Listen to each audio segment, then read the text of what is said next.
Coming up on today's Hot Zone from Jalalabad, Afghanistan. It is so flippin' hot, I can't even think of what to talk about. But we're gonna figure out something. That's coming up on today's podcast. This is the Hot Zone. Engaging with the news in a whole new way, international war correspondent Chuck Holton brings insight into areas of crisis and lets you help those affected. Hey folks, Chuck Holton here. I'm at the airfield in Jalalabad, Afghanistan, with an AH-64 Apache helicopter behind me that's here in the maintenance bay getting worked on.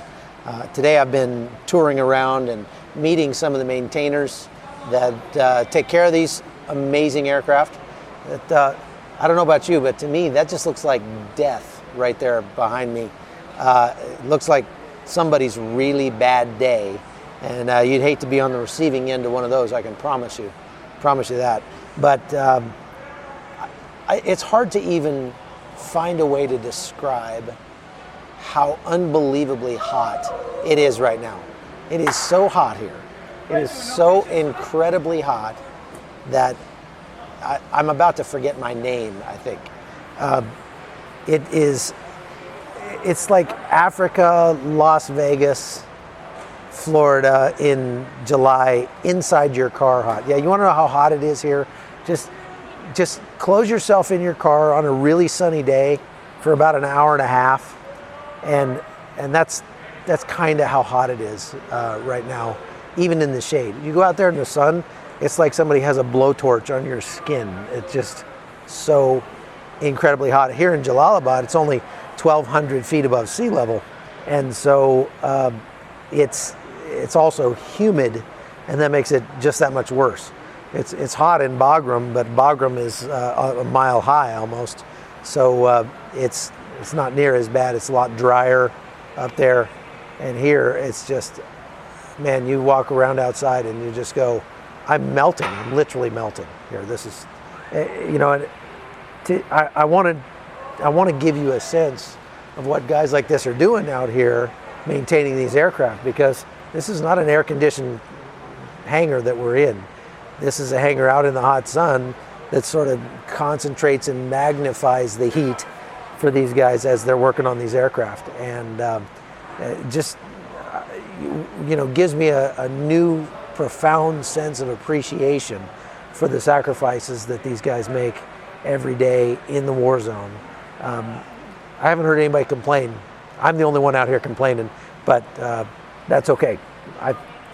I'll complain for them, because it is just really, really intensely uncomfortable to be out here in this kind of heat. But they're going about their jobs, doing their jobs. When you look at one of these aircraft up close and you see how many parts there are to one of these aircraft, I've heard helicopters described before as thousands of individual parts all flying the same direction. That seems very true when you see, as they take these things apart and look at just how complex and complicated they are. Now, I used to work on helicopters. I worked on Cobra attack helicopters, which are not near as complex as these Apaches, but at the same time, we had to have mountains of manuals to go through to tell you every single screw, every single rivet, everything that you had to do to fix these things. And they don't fly them until they break. What they do is they have a schedule of maintenance for every single part, and I mean every screw, every nut, every bolt on these aircraft.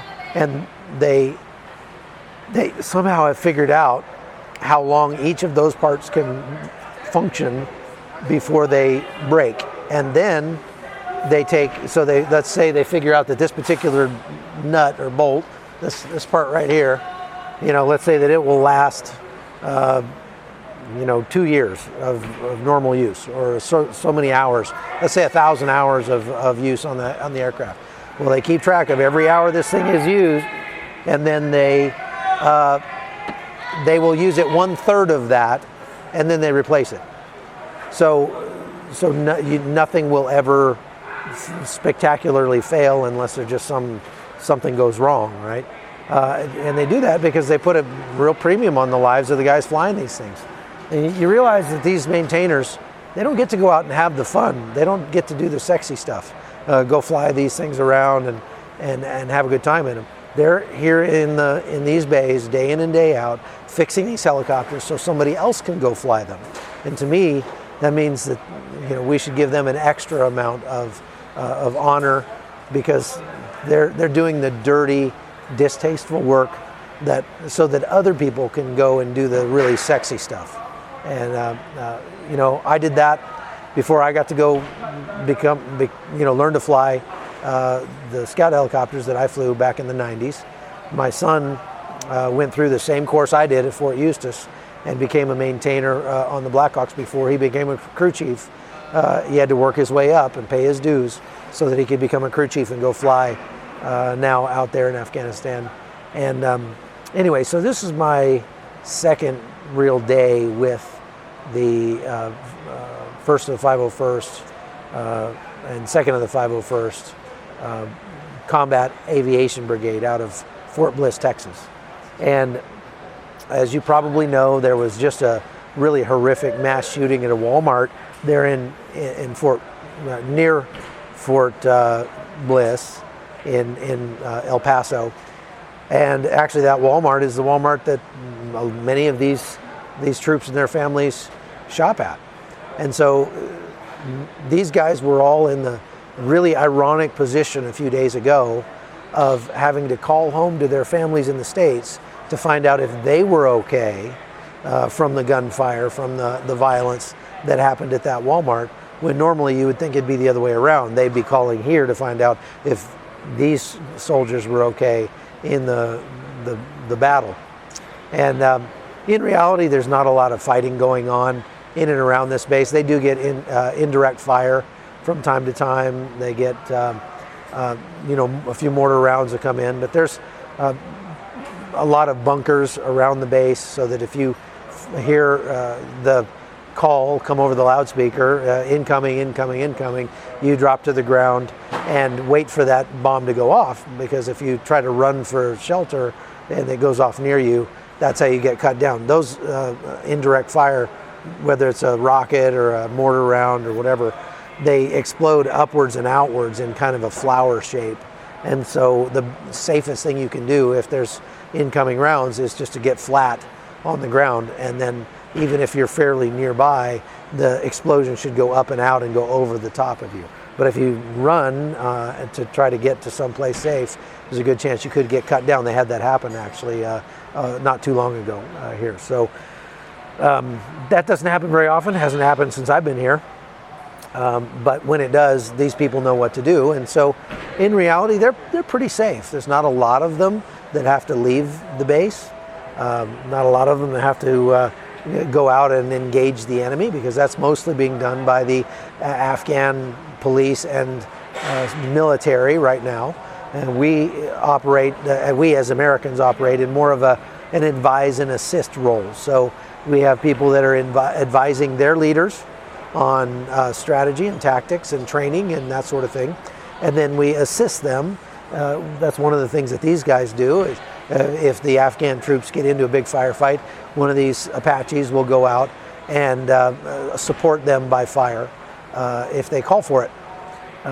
Also the medevac unit that I'm embedded with, if there's really bad casualty event, then our guys will go out and will pick those guys up and bring them to the hospital or bring them to someplace where they can get care. So that's how the advise and assist role looks.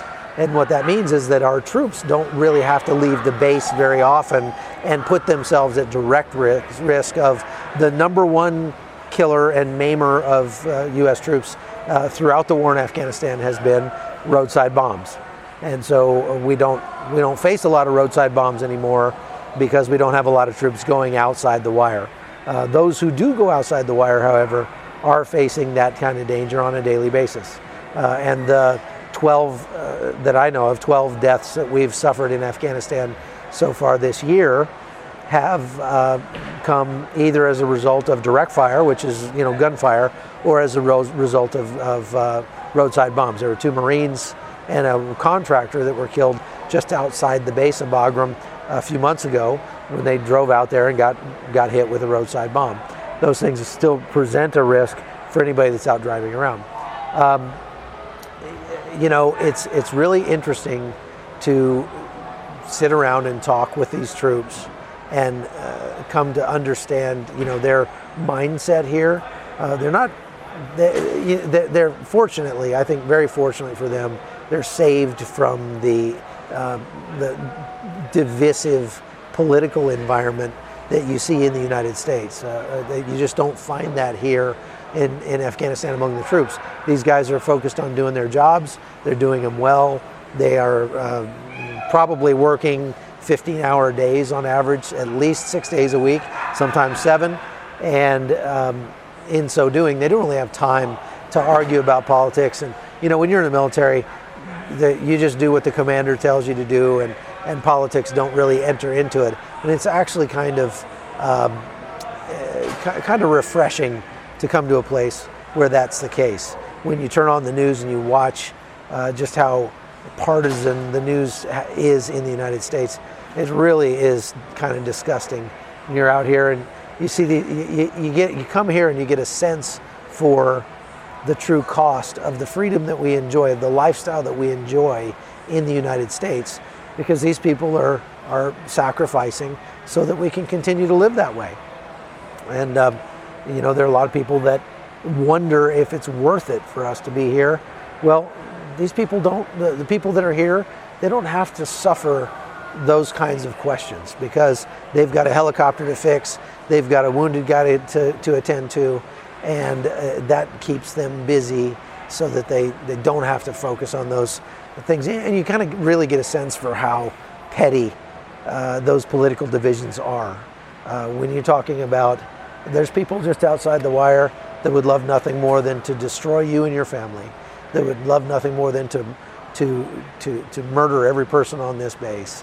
And so whether or not the people that you're sitting next to in the chow hall are Democrats or Republicans really doesn't matter.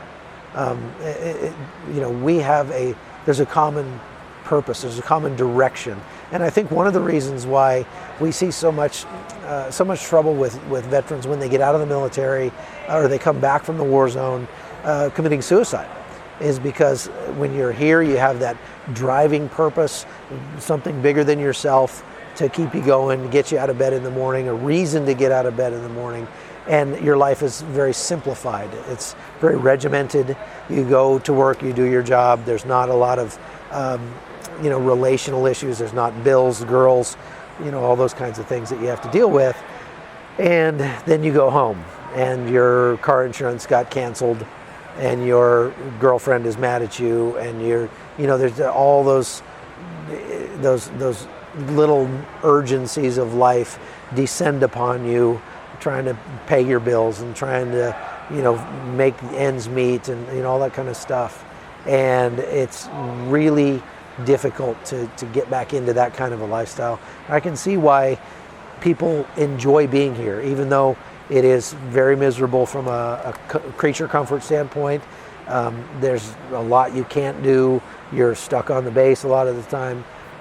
But at the same time, you have that purpose. You have that reason for getting out of bed, and you don't have a lot of those little urgencies that attack you every day when you're in the real world. So a lot of people would say, man, it's just really nice to be here. You have time to work on yourself. There's a really awesome gym right over here in this corner of the tent, and you can spend time getting yourself in really good shape if that's what you want to do. You can spend time reading books. You can you have those kinds of things at your disposal. There's not a lot of vices available to you here. There's no bars. There's no there's very little in the way of sexual interaction, and so like I say, it just simplifies your life.